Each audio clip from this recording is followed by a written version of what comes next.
Nick moving the goalpost. Okay. You just said he needs a better shirt.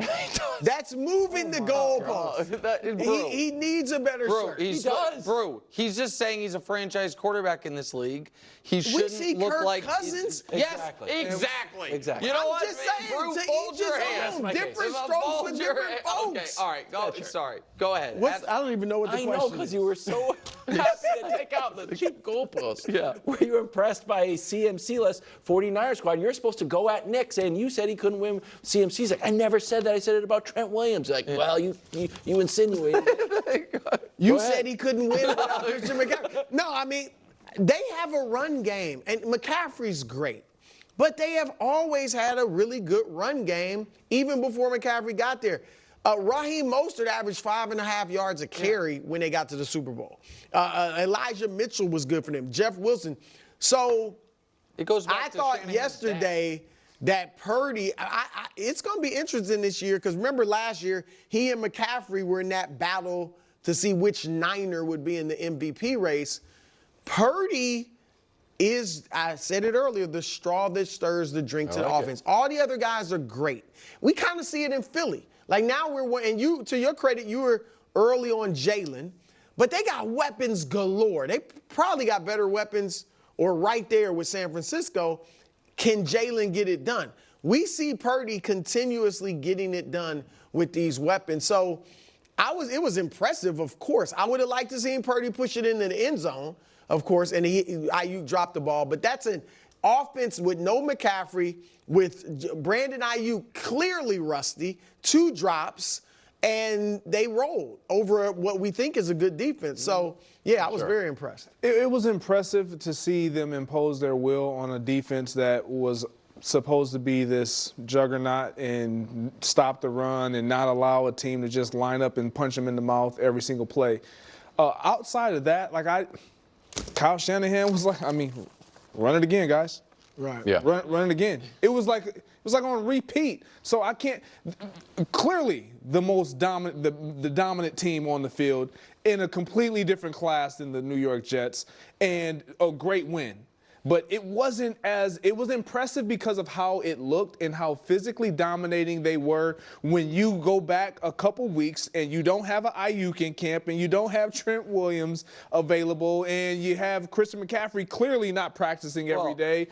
And to go out there and look like that, you got out coached, you got out personneled, you got out everything. That's just, when they talk about this is a championship outfit we play, yeah. And you're nowhere close with the Jets. I know Saleh said it was a championship outfit. They're not, but they could be. NFC champion. We're talking conference champion. Oh, is that what he meant? Yeah. Is that what he put him in NFC West? Division champions. Conference. Is it state champions maybe too? I don't know. I didn't know. I watched that whole pregame yesterday. I didn't see those banners hanging. Like maybe they dropped it before the broadcast started their opening game. You would think they won the conference championship last year. They'd have dropped a banner for it. I don't know. I thought Purdy played really well after the shaky opening couple drives. I won't admit it. I sent Greg a smart-ass text, the same one I sent you guys. I sent Greg a gif of Daniel Jones waving, and I wrote Brock Purdy without CMC. I did do that. Thank you. And it was just what Wilds was trying to get to after, I think, the 2-for-6 start. But then after that, honest to God, I thought there was one drive he was shaky.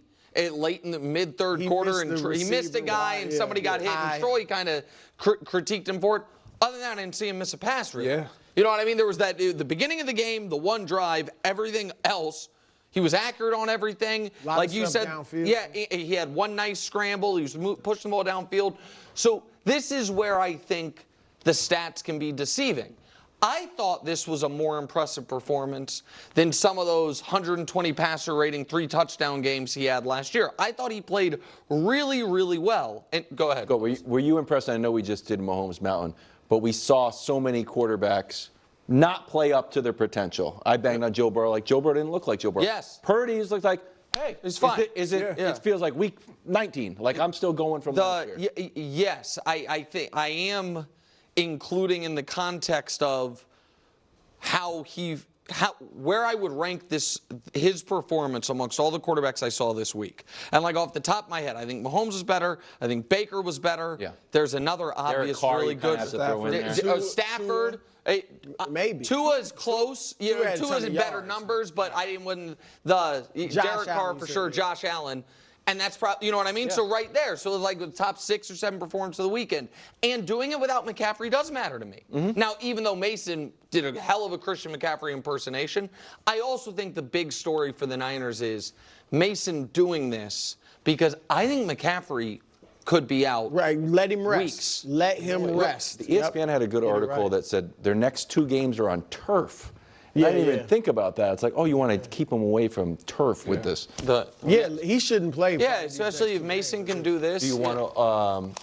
Did you send any text to Grant Cohn and all your Brock Purdy? Yeah, we haven't heard his name. No, what happened? He got away all the interceptions out of his. The first text on the chain was about Grant Cohn, right on the money. Just so you know, his people have reached out, and he is trying to get on the show. And if you bait me a few more times, sometime I like Grant. You'll see him in the street. I know. He's just going to go right at reason for optimism that he still throws a great ball. Greg, right now, if we went outside and there was a pro quarterback, could you catch, if you were just standing there, will you be able to catch better than 99% of human beings until you're 60 years old? Yeah. But you couldn't play in a football game right now. No. You'll peel out.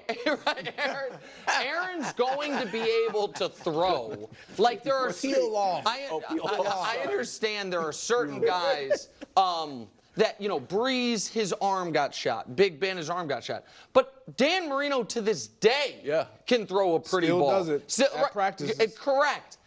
That does not make you an NFL, we saw the old Aaron Rodgers. No, we didn't. People, they tried to be like, there was a flash of the old Aaron Rodgers. No, it wasn't. The long incompletion, I was impressed by. I was like, he still got it a little bit. And it was just a long I don't think arm strength is going to be a problem. Yeah. I think all of the things that go into playing NFL quarterback and all of the things that where your coaching staff can help you are all going to work against him this year. Quickly, Greg, you mentioned it in the A block. Missed pass, I forgot what it was, a little bit of Aaron Rodgers. First third down of the game, Lazard dropped it, and then then Breece Hall fumbled. And it was like shot to Aaron Rodgers, let's say unhappy. Do you think, hey, it's football, it is what it is, his emotions are going to be his emotions, or does he have a responsibility to kind of be a little bit more, I don't know, all the cameras are going to be on Aaron Rodgers, any reaction is going to be magnified, and I feel like we critique wide receivers if they kind of show up their quarterback. Does it work in reverse also? Yeah, I mean, he's going to be who he is. That's who he is. He's going to be disgusted if a guy drops a ball that they should catch. And to your point, he's going to always be accurate with the ball. He's going to always be able to put the ball where he wants to. The expectation is for you to reciprocate what your job is, and that's catch the ball. And that's what Allen Lazard didn't do. Yeah, but also some of this stuff, though, does your first third down of the year, that if the Jets have all these weapons that I've been hearing about all summer, why is Allen Lazard the guy? Allen Lazard has had a nice career. He trusts him. But on that, Pat, you can't blame him for throwing that to Lazard. It would have been a first down had he caught it. No, but I kind of do. Because I don't think Allen Lazard is on the Jets without Aaron Rodgers. I think we've seen these things. That's a fact. That's a fact. And he has this huge contract, so even though they have all this talent, they're using him. Allen Lazard's not a reliable receiver in 2024. He's not. It's just I hear you if it's game on the line or it was the first series of the game. And he was open. Yeah, and you can continue a drive that obviously would have been a little more meaningful than just going 3 and out, and then a fumble, all the things. So it was important. It was important. Yeah, it's just your first drive as a Jet. I don't know. There were just a lot of little breadcrumbs of, this isn't going to go well. And we're not even talking about the defense, which is supposed to be great, allowing 8 straight scoring drives. Yeah. Well, it was Purdy on the other side, to be fair.